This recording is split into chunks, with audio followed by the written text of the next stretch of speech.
नमस्कार, मैं हूं संजय शर्मा। आप देख रहे हैं 4 PM न्यूज नेटवर्क। इस पूरे साल की सबसे शर्मिंदगी वाली ये तस्वीर जो आप देख रहे हैं, लाल कृष्ण आडवाणी जी को भारत रत्न देने गए थे।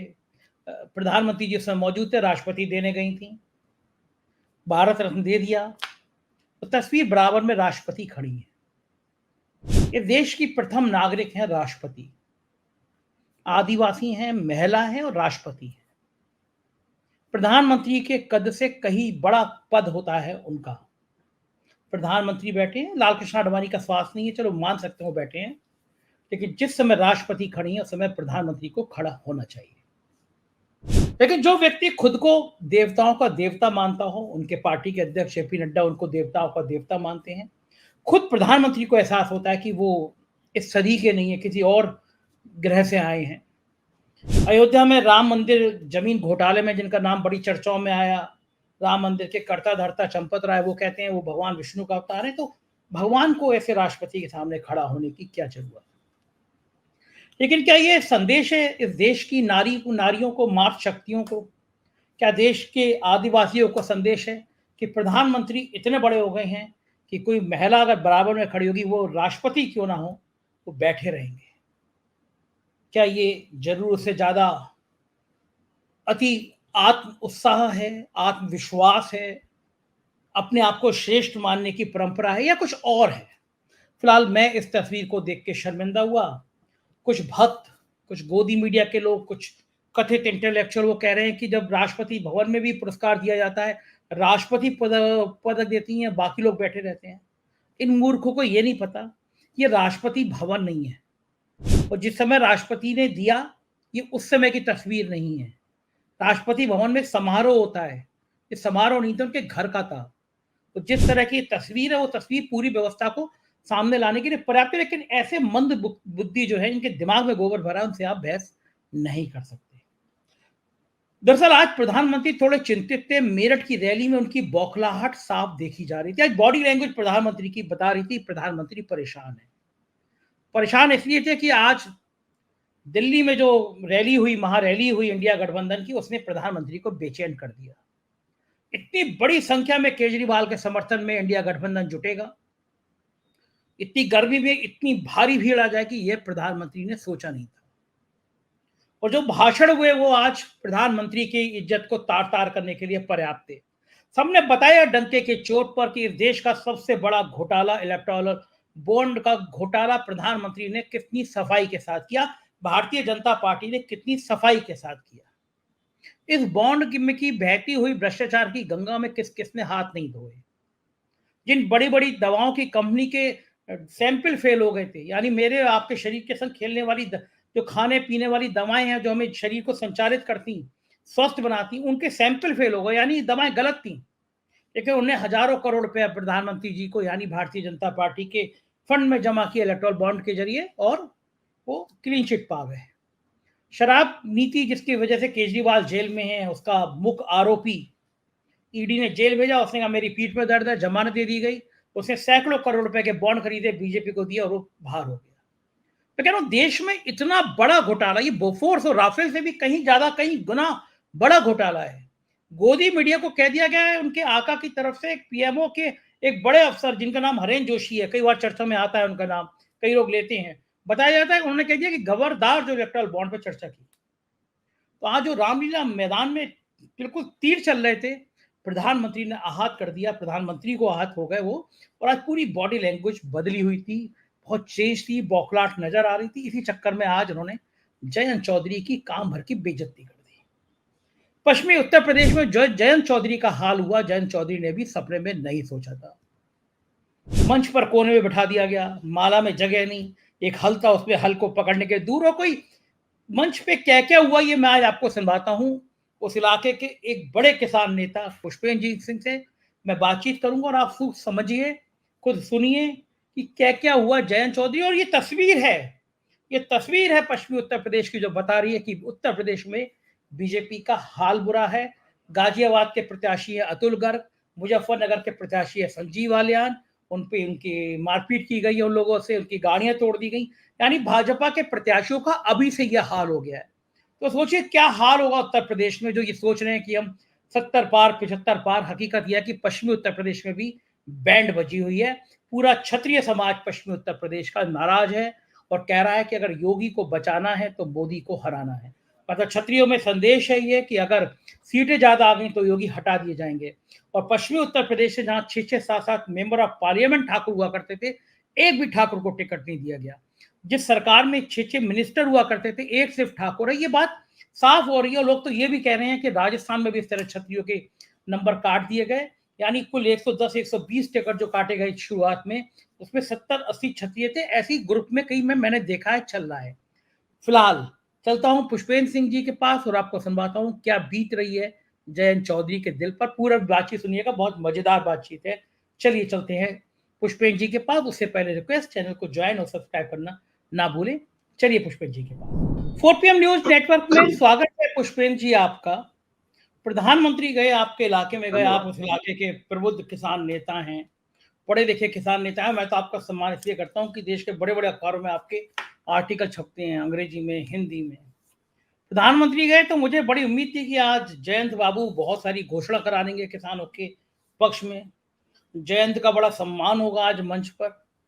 मैं कुछ कहूं उससे पहले मैं आपके मुंह से सुनना चाहता हूं। आपने वो तस्वीरें देखी हैं, पूरे पश्चिमी उत्तर प्रदेश में चर्चा का विषय बनी हुई हैं। जयंत चौधरी की इतनी फजीहत होगी किसी ने सोचा नहीं था।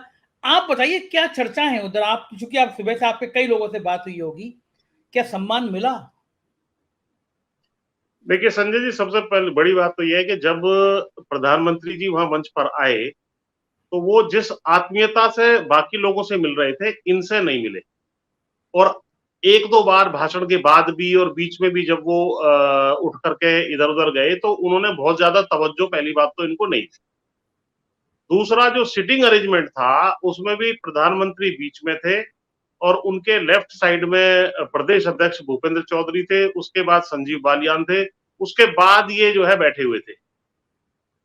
तीसरी बात ये थी कि जब माला, एक बड़ी वाली माला होती है जैसे हनुमान जो है, जिसमें प्रधानमंत्री बीच में रहते हैं और आसपास लोग माला पकड़ के खड़े रहते हैं, तो उसमें भी जिस प्रकार से वेस्टर्न यूपी के एक प्रमुख जो है दल, ये घटक एनडीए के राष्ट्रीय लोक दल है, तो उनके अध्यक्ष के नाते कम से कम वेस्टर्न यूपी में उस माला के भीतर ये चाहते तो इशारा करके उनको बुला सकते थे, लेकिन माला में भी उनको कोई स्थान नहीं मिला।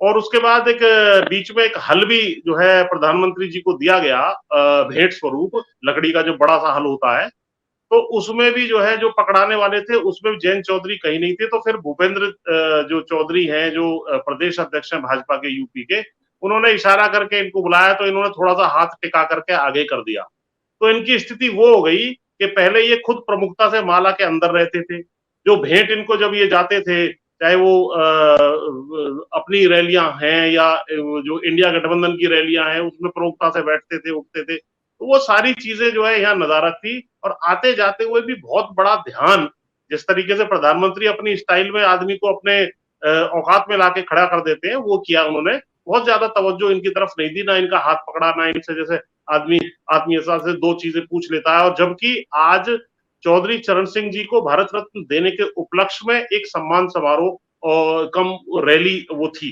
तो इस तरीके से तो इनका मंच पर तरीके से जो है अपमान किया गया।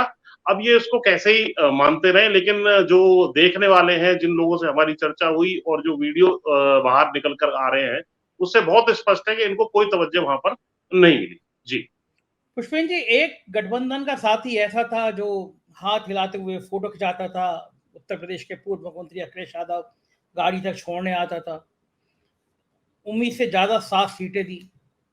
और एक गठबंधन का साथी ऐसी है जो माला में भी फिट नहीं होने देता। नीतीश कुमार को तो याद होगा, आपने, मोदी जी ने पकड़ के माला पहना दी थी। और जयंत चौधरी माला के कोने में भी नहीं आया। आप बताने, सीट भी दूसरी तरफ थी, हल के कोने में भी नहीं आया, तवज्जो भी नहीं दी। तो जो आपके इलाके के वो जो किसान हैं, जिनको उम्मीद थी, आज जो गए भी होंगे इस रैली में जयंत के साथ, इनको बड़ी उम्मीद रही होगी कि आज जयंत जी जो हैं वो प्रधानमंत्री से कुछ ना कुछ घोषणा करा देंगे। उनके मन में कैसे कुछ रिएक्शन मिले उनको? उनको क्या लग रहा है जयंत की इतनी बेइज्जती के बाद? देखिए, सबसे पहले तो वो चाहते थे और जैत भी ये चाहते रहे होंगे कि भाई मेरा स्थान, मेरी कुर्सी प्रधानमंत्री के बगल में लगे, तभी तो एक संदेश जाता।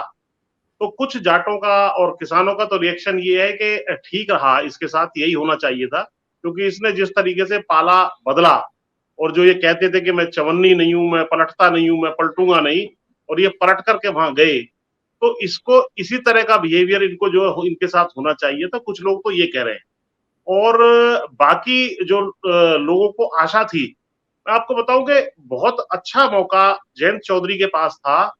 जो नाराजगी उनके प्रति थी लोगों की कि भाई ये क्यों जाकर के दूसरे पाले में जुड़े, उस नाराजगी को कम करने का इनके पास एक गोल्डन चांस था, क्योंकि ये प्रमुख रैली थी यहाँ पर प्रधानमंत्री जी के साथ उनकी। तो उसमें ये रैली से पहले ये इनसे कुछ वार्ता कर सकते थे कि भाई जो किसानों की मांग है, उनमें से कुछ मांगों पे कम से कम जो है आप जो है घोषणा यदि यहाँ कर देते हैं, तो हमें भी जो है अपने वोटर्स को फेस करने के लिए, और एक तरीके से जो है फेस सेविंग हमारी हो जाएगी, आप कम से कम इसको कर दें।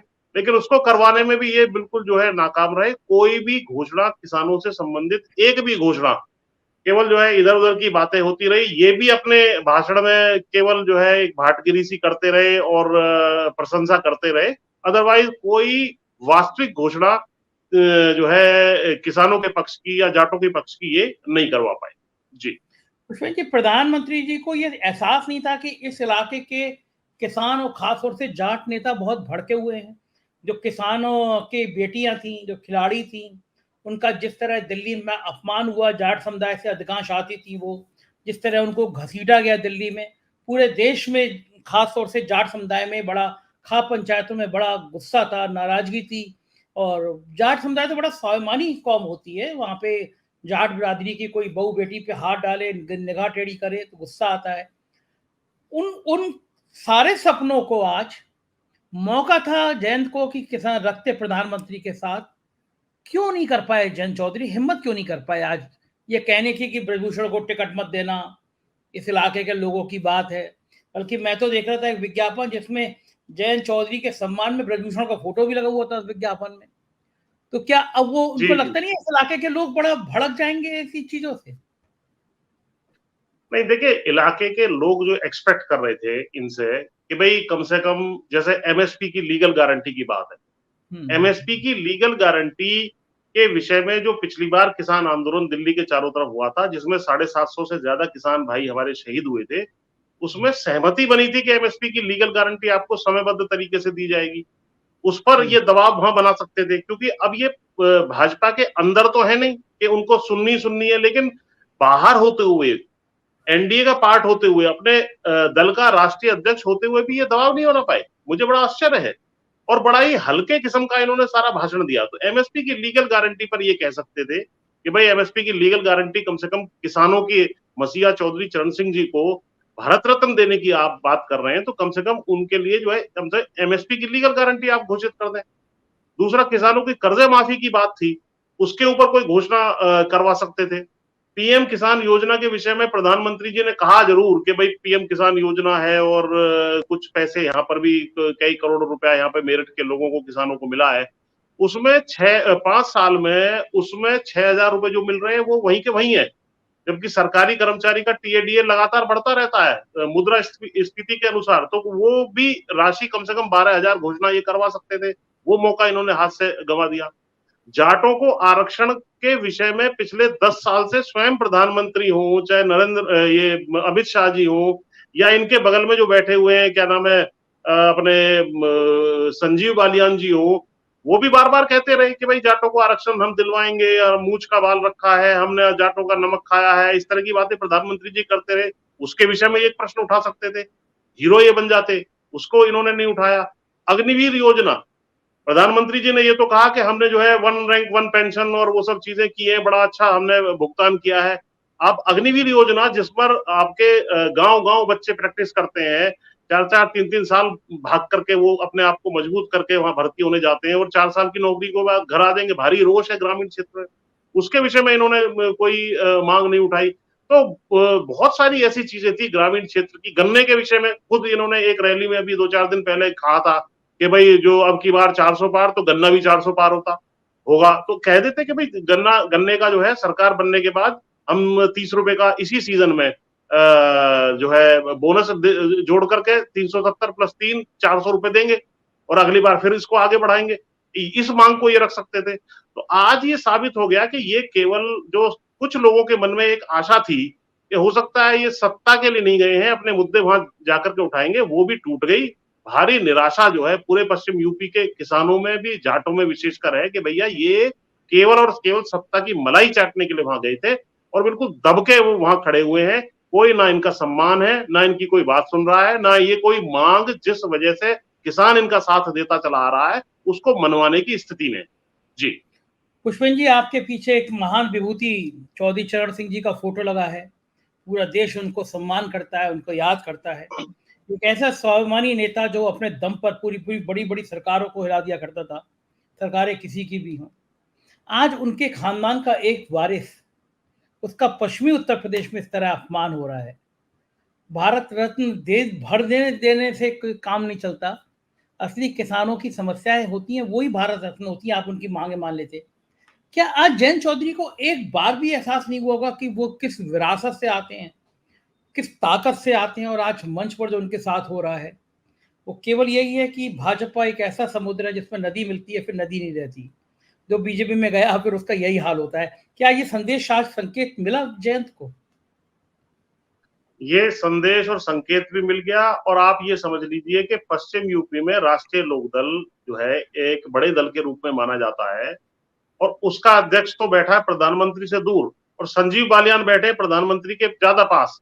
इससे पता लग रहा है कि कल को ये भी हो सकती है स्थिति, यदि, वैसे तो मुझे आशा नहीं है, ना विश्वास है कि इनकी सरकार बन रही है तीसरी बार, लेकिन अगर बाय द वे बन गई तो हो सकता है संजीव बालियान के नीचे इनको एमओएस बना दे, फिर इनका क्या स्थिति होगी।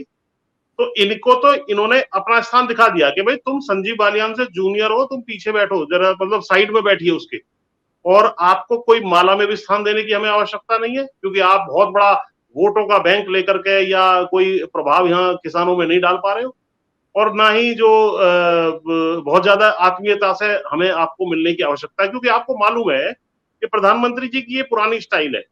एक जमाने में अडवाणी जी भी जब थोड़ा सा उनका विरोध किया था, उसके बाद एक रैली में थे तो उन्होंने उनको नमस्कार भी नहीं किया था, साइड से होकर के निकल गए थे। तो थोड़ा रिकॉग्निशन दिया, लेकिन जिस तरीके से आत्मीयता से ये दे सकते थे, एक संदेश दे सकते थे, विशेषकर चौधरी चरण सिंह जी के सम्मान में एक कार्यक्रम हो रहा है, उस दिन एक विशेष इनको तवज्जो दी जानी चाहिए थी, वो नहीं दी गई। और इन्होंने भी ये साबित कर दिया कि भाई मैं पलटने वाली चवन्नी भी हूं, मैं रीढ़ विहीन नेता हूं, मेरे अंदर कोई जो है रीढ़ की हड्डी नहीं है कि मैं मजबूती से कह सकूं कि भाई आज आप पावन धरा से घोषणा करें। ये कह देते खुद ही, कौन इनका माइक, अच्छा हाँ ये भी हुआ, 2 बार इनको पीछे से टोक भी दिया गया कि आप अपना भाषण शॉर्ट करिए। ये और एक इसमें बेइज्जती हुई जी। अच्छा, पीछे एक महिला, वो जो हाँ घोषणा करने वाली थी, वो धीरे से आई और पीछे से फिर उनको पीछे देख करके ऐसे करके देखना पड़ा, और वो भी काम हुआ। तो अगर ये मजबूती दिखाते तो ये माइक पर क्लियर कह सकते थे कि जाट आरक्षण आपने वायदा किया है, आज मोदी जी घोषणा करने जा रहे हैं, आज एमएसपी की लीगल गारंटी की घोषणा मोदी जी यहाँ करेंगे किसान हित में, आज किसानों को कर्ज माफी की घोषणा करेंगे, आज अग्निवीर को निरस्त करने की यहाँ घोषणा करेंगे। ये कुछ भी नहीं करवा पाए। तो जनता में ये मैसेज चला गया है, किसानों में मैसेज चला गया है, जाटों में मैसेज चला गया है कि हमारे वोटों को लेकर के केवल इन्होंने सौदेबाजी की है, अपना भलाई जो है और मंत्री पद सुनिश्चित करने के लिए या सरकार में हिस्सेदारी लेने के लिए गए हैं। हमारे लिए तो इन्होंने कुछ भी नहीं किया। और चुनावी सीजन में, चुनावी सभा में अगर कोई घोषणा आपके पक्ष में नहीं हो रही है तो बाद में क्या गारंटी है। तो इसलिए बहुत निराशा जो है किसानों में, विशेषकर जाटों में, इनके आज के रवैये के प्रति है। जी, बड़ी हैरानी बड़ी बात बताइए कि आपने मंच से भाषण देते देते टोक दिया गया कि शॉर्ट करिए आप इसको। जी जी जी बिल्कुल, उनको 2 बार टोका गया, और जो है उसके बाद फिर एक बार पीछे देख करके इन्होंने कहा भी कि भाई कर रहा हूं। तो उस तरीके से इनके साथ स्थिति हुई है। और इनको इलाका उनका पश्चिमी उत्तर प्रदेश इलाका माना जाता है, इलाका उनका, जगह उनकी, उन्हीं से कहा जा रहा है कि भाषण हल्का करो, छोटा करो। माला में जगह, माला में स्थान नहीं, हल पकड़ने का मौका नहीं, कुर्सी कोने पे। भीड़ में भी आपको मैं बता रहा हूँ, भीड़ में भी लोकदल के झंडे नहीं थे, या तो उनसे झंडे रखवा लिए गए होंगे कि आप झंडा नहीं लहराएंगे यहाँ पर। कुछ लोगों ने लोकदल की टोपी पहनी हुई थी और गले में गमछा था लोकदल का, ये था कुछ लोगों के, लेकिन झंडा मैंने कोई किसी को लहराते हुए नहीं देखा पूरी सभा में कि भाई कोई लोकदल का झंडा लहरा पा रहा हो वहां पर। तो इनको बिल्कुल स्थान दे दिया गया, और मंच के ऊपर भी चौधरी चरण सिंह जी का फोटो अवश्य था, मोदी जी का फोटो था, इनका फोटो भी उसमें से नदारत था। तो इनको बता दिया गया है भाई आप 2 सीटों के हिसाब से हो, आप मतलब राजनीतिक रूप से भी चवन्नी हो और पलटने वाली चवन्नी भी हो, तो आपको ज्यादा हमें तवज्जो देने की आवश्यकता नहीं है। मुसलमान आपके पास से भाग चुका है, जाट आपके पास पहले ही 2-4 जिलों में आधा था, उसमें से भी आधा भाग चुका है। बाकी जब इनको बाद में पता लगेगा जो दुष्यंत चौटाला के साथ बिहेवियर भाजपा ने किया है हरियाणा में, वही बिहेवियर इनके साथ यहाँ होगा, मैं आपको बता रहा हूँ, क्योंकि इनकी जो राजनीतिक ताकत है, इनका जो राजनीतिक समर्थन है, किसानों का जो समर्थन था, जाटों का जो समर्थन था, वो कहीं ना कहीं रिपोर्ट इनके पास भी, भाजपा के पास भी, प्रधानमंत्री जी के पास भी है कि इनके पास वो समर्थन नहीं है। वरना किस प्रकार से, आपको याद होगा एक सभा में जब ये चंद्रबाबू नायडू नहीं बैठ रहे थे तो हाथ पकड़ के जबरदस्ती प्रधानमंत्री जी ने खींच करके उनको अपने बगल में बिठाया था, आपको याद होगा। और इसी तरीके से जो माला जब पहनी जा रही थी बिहार में, तो नीतीश कुमार जी थोड़ा माला से बाहर थे, तो हाथ पकड़ के उनको अंदर लेकर के वो आए। तो मोदी जी चाहते, उनकी तो देखिए बड़ी तेज नजर है, उनको मालूम होता है कौन कहाँ खड़ा हुआ है मंच पे, किसको लाना है, किसको हटाना है। एक अभी पीछे इंसिडेंट आया था जिसमें वो राजनाथ सिंह अपनी गर्दन उस माला में डालने की कोशिश कर रहे थे, तो उनकी थोड़ी नजर टेढ़ी हुई, तो उनको बाहर माला से अपनी गर्दन करनी पड़ी। तो वो आसानी से कह सकते थे इनकी तरफ देख करके भाई के जयंत को ला करके मेरे बगल में खड़ा करिए, लेकिन उन्होंने जानबूझ करके माला पकड़ने वालों के का भी स्थान नहीं था, पकड़ने वालों से भी बाहर ही वो रह गए, उनका कोई मतलब हल पकड़ने में भी इसी तरीके से और माला में भी, मतलब इससे ज्यादा बेइज्जती नहीं हो सकती। लेकिन उस बेइज्जती के बाद भी सत्ता की मलाई चाटने के लिए वहां खड़े हैं, तो भाई खड़े रहे, हम लोग तो इसका विरोध करेंगे जी। अच्छा, मुझे ईमानदारी से बताइए, बिल्कुल बिल्कुल ईमानदारी बताइएगा, आपने कल्पना करी थी कि जयंत चौधरी की इतनी बेइज्जती प्रधानमंत्री के सामने हो सकती है? मैंने क्या, जयंत चौधरी ने कल्पना नहीं की होगी? जयंत चौधरी ने सोचा होगा मैं तो बहुत बड़ा नेता हूं भाई, मैं चौधरी चरण सिंह की विरासत को लेकर के जा रहा हूं, मैं तो जाटों के और किसानों के वोट भरपूर दे दूं। पहली बेइज्जती तो इनकी यही हुई कि 7 वहां सीटें वो जो है दे रहे थे, वो घटा करके 2 कर दी, ये चू नहीं कर पाए। उसके बाद जो है जिस तरीके से आपने देखा सिस्टम को, और मैंने जो सारी बातें बताई, इनको मालूम ही नहीं था कि इस तरीके से, भाई अगर मान लीजिए ये सभा राहुल गांधी की और अखिलेश यादव की और जयंत चौधरी की यहाँ इंडिया गठबंधन की सभा होती, तो ये मेरठ में प्रमुखता से बैठते। अगर बीच में राहुल गांधी बैठते तो दोनों आसपास बैठते और उसका एक संदेश एक अलग जाता। लेकिन ये तो तीसरे चौथे नंबर पे साइड वाइड में बिठा दिए हैं, और संजीव बालियान से भी इनकी कैटेगरी डाउन कर दी गई है, और इनको माला में स्थान छोड़ो, माला को पकड़ने तक का स्थान नहीं मिला। हल को पकड़ने के लिए भी इनको न्योता देना पड़ा कि भाई जरा इनका भी हाथ लगवा देते, तो इन्होंने एक हाथ से थोड़ा सा कर दिया। और आते जाते जब सबके सामने से गुजरते हैं ना 1-2 बार प्रधानमंत्री, स्पीच से पहले, स्पीच के बाद, बहुत ज्यादा तवज्जो इन्हें नहीं दी गई, तो इससे पता लग रहा है कि इनकी बहुत ज्यादा आवश्यकता शायद मोदी जी को नहीं थी, इनको लाए इसलिए कि इनको यहाँ खत्म किया जाए, और वो मकसद बहुत तेजी से सबके सामने सार्वजनिक रूप से भी दिखाई दे रहा है। जबकि चुनाव है, आश्चर्य की बात तो यह कि चुनाव में आदमी जिसका कोई काम नहीं होता, जिसपे 2 वोट नहीं होती, उसको थोड़ा सम्मान दे देता है। तो इनको तो खुलेआम ये संदेश दिया जा रहा है कि तुम्हें हम लाए ही इसलिए कि तुम्हें बलि का बकरा बनाना है, और वो तुम्हारा बना दिया गया है। अब तुम ज्यादा अपने पर मत चलाओ, या 2 सीटें तुम्हारे पास है, इनको शांति से जिता करके बैठो। इनको मंत्री बनाया जाएगा, मुझे इसमें जो है बहुत बड़ा डाउट है, अगर इनकी सरकार बन गई तो केंद्र में, और उसके बाद बना भी दिया जाएगा तो इसके नीचे संजीव बालियान के बना दिया जाए, मुझे कोई आश्चर्य नहीं होगा जी। बिल्कुल सही है।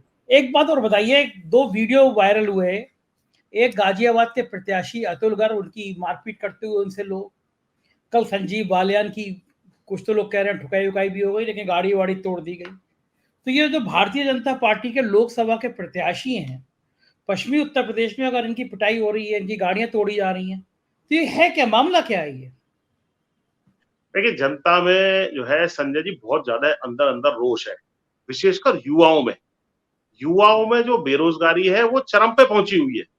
तमाम इंटरनेशनल लेबर ऑर्गेनाइजेशन की रिपोर्ट है, अन्य रिपोर्ट्स हैं, इनकी खुद की जो रिपोर्ट्स आती हैं सरकार की, वो बता रही हैं जो युवा बेरोजगार है, जो पढ़ा लिखा युवा भी बेरोजगार है, जो ग्रेजुएट है, पोस्ट ग्रेजुएट है, जब भर्तियां निकलती हैं तो आपने देखा होगा कि जो है थोड़ी सी कुछ हजार भर्तियों के लिए ही 50-50, 60-60 लाख जो है वहां पर एप्लीकेंट आ जाते हैं, पेपर लीक हो जाता है। तो युवाओं में भारी रोष है, युवाओं को लगता था कि 2014 के बाद हमारा स्वर्णिम युग आ जाएगा, हम जो है 2-2 करोड़ के रोजगार हमें मिलेंगे हर साल, और हम सब जो है अच्छी नौकरियों में जाएंगे। उसके बाद देखिए युवा का सपना क्या होता है, अच्छी नौकरी और उसका व्यवसाय चल जाए, उसके बाद वो अच्छी उसकी शादी हो जाती है।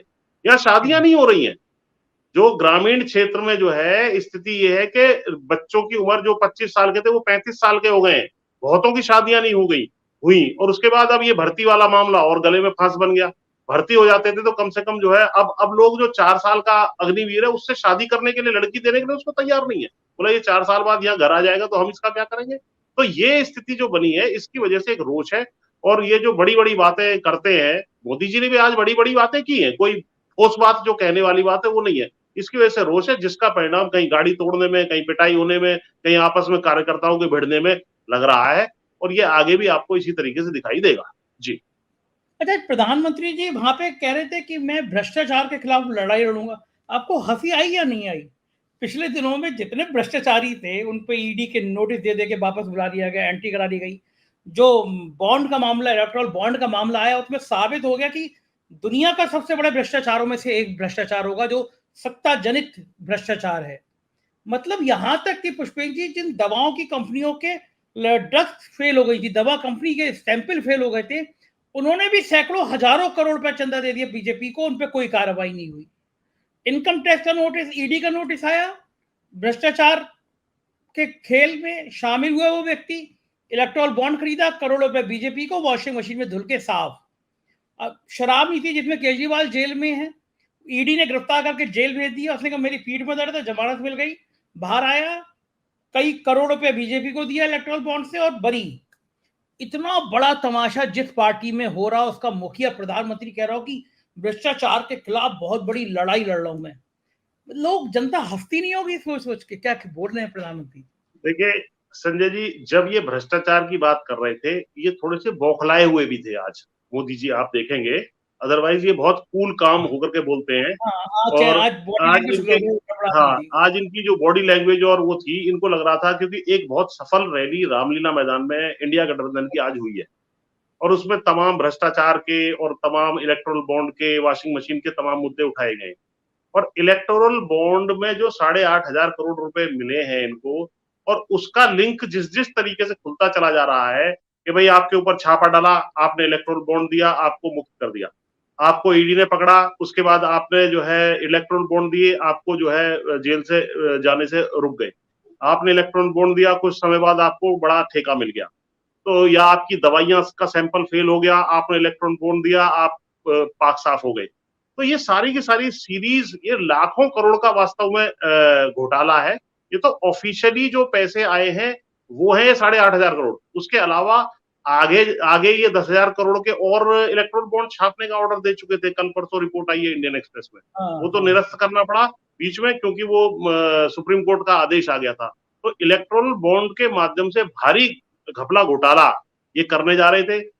जो नोटबंदी है उसके विषय में भी एक सुप्रीम कोर्ट की जज की जो है एक भाषण में उन्होंने कह दिया है कि किस तरीके से नोटबंदी में गड़बड़ियां हुई हैं, काला धन सारा का सारा जो है सफेद हो गया। आज ये किस मुंह से कह रहे हैं कि भाई हम भ्रष्टाचारियों को पकड़ रहे हैं? जितने भी भ्रष्टाचारी हैं, जो ब्रांडेड हैं, जिन पर भ्रष्टाचार की बहुत तगड़ी मोहर लगी हुई है, उसको लेकर के ये जो है किस मुंह से कह सकते हैं कि साहब हमने जो है भ्रष्टाचार के खिलाफ हम लड़ाई लड़ रहे हैं।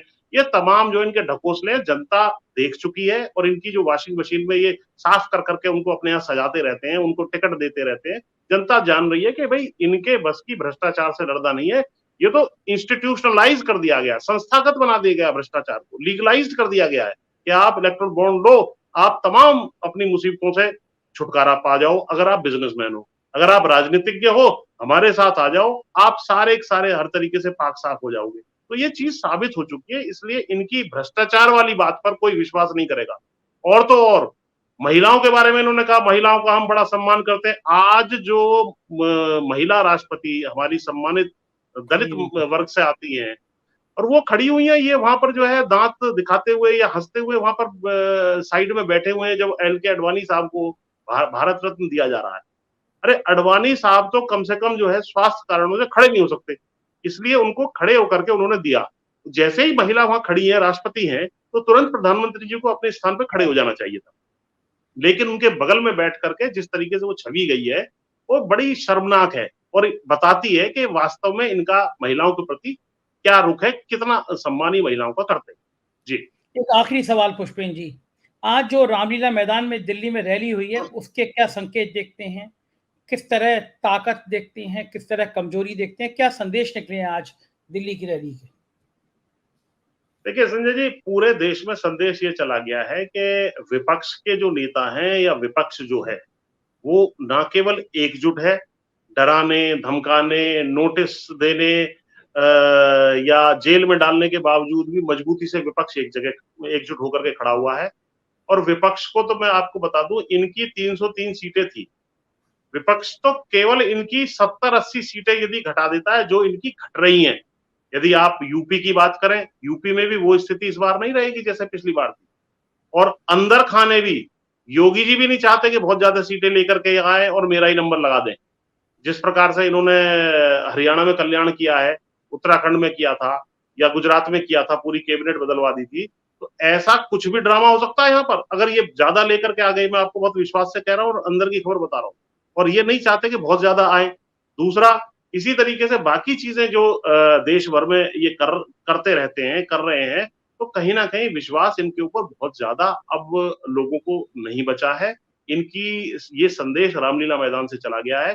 भ्रष्टाचार का मामला हो, बेरोजगारी का मामला हो, महंगाई का मामला हो, हर तरीके से ये सरकार जो है फेल हो गई है। और इससे छुटकारा पाने के लिए देश का युवा, देश के किसान, देश की महिलाएं जो है बिल्कुल जो है आतुर है। और जो पीडीए वाली बात अखिलेश जी करते हैं, पिछड़ा, दलित, अल्पसंख्यक, अल्पसंख्यक तो भारी नाराजगी है। अब आप बताइए, कल की घटना आपने देखी होगी, जब उनको जो मुख्तार अंसारी को, भाई वो कैसे व्यक्ति थे, नहीं थे, हम उसमें नहीं जाना चाहते, लेकिन एक किसी भी व्यक्ति का चाहे वो कुछ भी रहा हो, उसको एक डिग्निफाइड तरीके से उसको उसका अंतिम संस्कार करने का उसका अधिकार है। आप जो है डीएम को भेज करके धमकवा रहे लोगों को। अरे कितने लोग किसके संस्कार में आएंगे, वो किसी निमंत्रण पत्र के आधार पर थोड़ी आते हैं, वो लोग अपनी मर्जी से समर्थन देने आते हैं। कितने ही लोग आ सकते हैं, तो इसकी शादी थोड़ी थी कि भाई निमंत्रण पत्र दिया था इतने लोग, तो वो उसका बड़ा इंप्रेशन खराब गया। जी। अच्छा, मैं आखिरी सवाल तो मैंने कह दिया था, लेकिन एक सवाल और रह गया था, मैं वो पूछ लूंगा आपसे। मेरे को बहुत सारे लोगों ने बताया कि खासतौर से मुजफ्फरनगर संजीव बालियान के खिलाफ क्षत्रिय लामबंद हो गए हैं, तो क्षत्रिय बहुत नाराजगी है बालियान से ले, गाजियाबाद से लेके और मुजफ्फरनगर तक, क्योंकि उस इलाके में 7-8 क्षत्रियों को हमेशा टिकट मिलता रहा है, पूरे 3-4 मंडल को जोड़ के। इस बार किसी क्षत्रिय को नहीं मिला। तो मुझे को बताया कि बालियान के इलाके में तो 100% क्षत्रिय जो है वो बैकआउट करने में चल गए। क्या ये खबर सही है?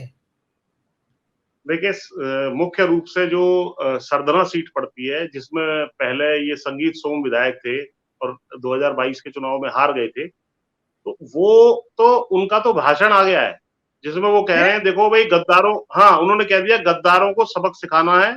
मैं किसी का नाम नहीं ले रहा, आप समझ रहे हैं कौन है गद्दार। और अगर मैं भी उनके लिए पक्ष में वोट मांगने आऊं तो मेरी भी इस कान से सुन के इस कान से निकाल देना, लेकिन उनको सबक सिखा देना। उनका भाषण है जिस पर लोग खूब तालियां बजा रहे हैं कि साहब जो उनको सबक सिखाना है, गद्दार कौन है भाई, बिना नाम लिया आप समझ जाओ। तो लोग समझ रहे हैं कि भाई किस तरीके से जो है उनको इंप्रेशन ये है कि भाई संजीव बालियान के विरोध के कारण ही मैं हारा हूं कहीं ना कहीं। तो इसलिए उनको ये, और जी आगे भी वो देखते हैं कि भाई अगर संजीव बालियान जीत गए तो मेरी राजनीति लगभग खत्म है, इस बार मैं हार गया, उसके बाद अगली बार टिकट मिले ना मिले क्या। मुझे भी कुछ लोगों ने बताया था तो इसलिए बड़ा विरोध हो रहा है। सैनी बिरादरी में विरोध है, प्रजापतियों में विरोध है, क्योंकि प्रजापति तो कैंडिडेट ही दे दिया है मुजफ्फरनगर से उन्होंने, जो है मायावती ने। उसके अलावा एक त्यागियों में बहुत विरोध है, त्यागियों ने अपना एक कैंडिडेट ही वहां खड़ा कर दिया है। तो कई इस तरह के हैं जिनके जो इनके वोटर थे, इस तरह के कैंडिडेट हो, चाहे वो 10,000 काटे, 20,000 काटे, 25,000 काटे, तो उस तरह की स्थिति बन गई है। बहुत टफ चुनाव इनका बन गया है। इसलिए कुछ जो ये जो झगड़ा हुआ है, इसमें भी मैं आपको बता दूं, जो रात गाड़ी टूटने उठने वाली बात होती है, उनकी गाड़ी में कुछ ऐसे एलिमेंट थे जिन्होंने वहां पर राजपूतों के गांव में जाके कुछ झगड़ा सा हो गया था इनका, और जब ये निकलने लगे तो फिर पथराव हो गया, क्योंकि इन्होंने उनके साथ मारपीट कर दी थी। इस तरह की कुछ चर्चाएं हैं मार्केट में। जी, यानी खबर सही थी। वो बात भी सही है कि बालियान साहब ने अगर संगीत सोम का विरोध किया था विधानसभा में, तब तो नंबर संगीत सोम का है लेने का। और आप सही कह रहे हैं, उस इलाके के बहुत सारे क्षत्रियों ने मुझे भी सूचना दी कि बालियान को हराने के लिए क्षत्रिय लामबंद हो रहे। देखते हैं क्या होता है राजनीति में। फिलहाल बहुत बहुत शुक्रिया पुष्पेन जी, आपने इतना कीमती समय दिया। आभार आपका। तो ये थे पुष्पेंद्र सिंह जी और आप सुन रहे थे हाल है बयां, क्या जो हाल कर रहे थे कि क्या हाल हो गया है आज जयंत चौधरी का। आप समझ सकते हैं कि उत्तर प्रदेश में भी हाल क्या होने वाला है। कैसी लगी बातचीत बताइएगा जरूर, मैं आपका इंतजार करूंगा। शुक्रिया, थैंक यू।